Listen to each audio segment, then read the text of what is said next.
Hello students, today I am going to discuss the narration, but it is totally exceptional.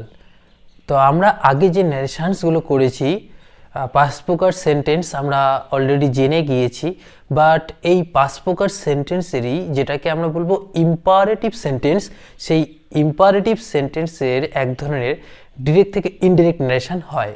সেটা কি দিয়ে হয়? Late দিয়ে। এই লেট দিয়ে কিভাবে হয়, কি নিয়মে হয় আমি একটু ডিসকাস করছি, কাইন্ডলি তোমরা অ্যাটেনশন দিয়ে দেখো। তো প্রথমে আমরা দেখব ন্যারেশন চেঞ্জ ইম্পারেটিভ সেন্টেন্সে লেট দিয়ে। তো এই ইম্পারেটিভ লেট দিয়ে কি হবে, নিয়মটা কি আছে? লেট যখন আমরা লেট দিয়ে করব তখন সেই লেটটা সাজেশন বা প্রপোজাল যদি বোঝায়, হ্যাঁ, এই লেটটা যদি সাজেশন বা প্রপোজাল এই দুটো যদি বোঝায়, তাহলে এই এখানকার যে রিপোর্টিং ভার্বটা, মানে লেট দিয়ে যখন করব তখন তার রিপোর্টিং ভার্বটা প্রপোজ বা সাজেস্টে আমরা করতে পারি, প্রপোজেও করতে পারি, সাজেস্টেও পরিবর্তন করতে পারি। কিন্তু মনে রাখবে, যদি রিপোর্টিং ভার্বটা প্রেজেন্ট টেন্স থাকে প্রেজেন্ট টেন্স, যদি তার সঙ্গে এইচ বাই ইএস যুক্ত থাকে তবে তার সঙ্গে এইচ বাই ইএস যুক্তই করবে, বা যদি পাস্ট টেন্সে থাকে তবে সেটা কিন্তু পাস্টেই পরিবর্তন করবে। এক্ষেত্রে কি আগে আমরা যেভাবে করেছি সেই নিয়মটাই ফলো করব। তারপরে দেখব আমরা দিতে পারি নাম্বার 1 এটা। নাম্বার 2তে কি বলেছে যে ইনভার্টেড কমা যেটাকে বলি, এই যে ইনভার্টেড কমাটা এটা কি হবে, এর জায়গায় কি আসবে? দ্যাট বসাবো। এই ইনভার্টেড কমার জায়গায় আমরা এখানে দ্যাট বসিয়ে দেব। আমরা নাম্বার 3 দেখতে পারি লেট, যেটা লেট থাকে যখন আমরা ন্যারেশন চেঞ্জ করব, লেটটা যখন কি করব, আমরা লেটটাকে শুট করতে পারি, যে লেটের জায়গায় কি বসাবো? শুট বসাবো।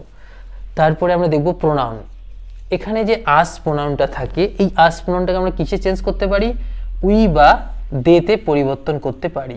সেটা উইতে করতে পারি অথবা দেতে পরিবর্তন করতে পারি আস, কিন্তু সেটা সেন্টেন্স অনুযায়ী।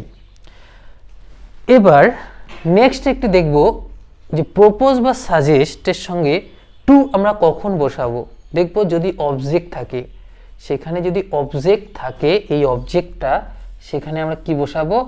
হ্যাঁ, প্রপোজ বা সাজেস্টের সঙ্গে একটা টুকে যোগ করে দিব, টিও টু। তো এই যে আমাদের নিয়ম যে লেট সাজেশন বা প্রপোজাল বোঝালেই আমরা সেটা রিপোর্টিং ভার্বটা প্রপোজ বা সাজেস্ট করতে পারি।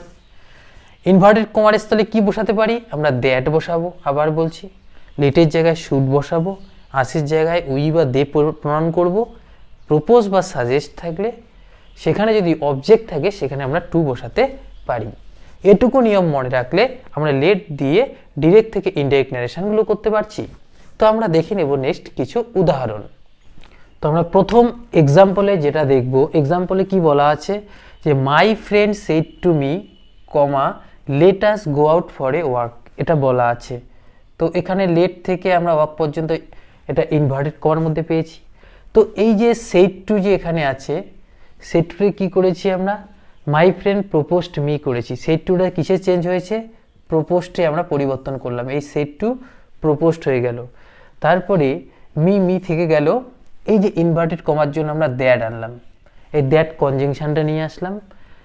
এরপরে দেখব লেট আস, আমরা নিয়মে কি বলেছি যে আস থাকলে আমরা কি করব? সেটাকে আস থাকলে আমরা সেটাকে উই করব, আস থাকলে উই করব।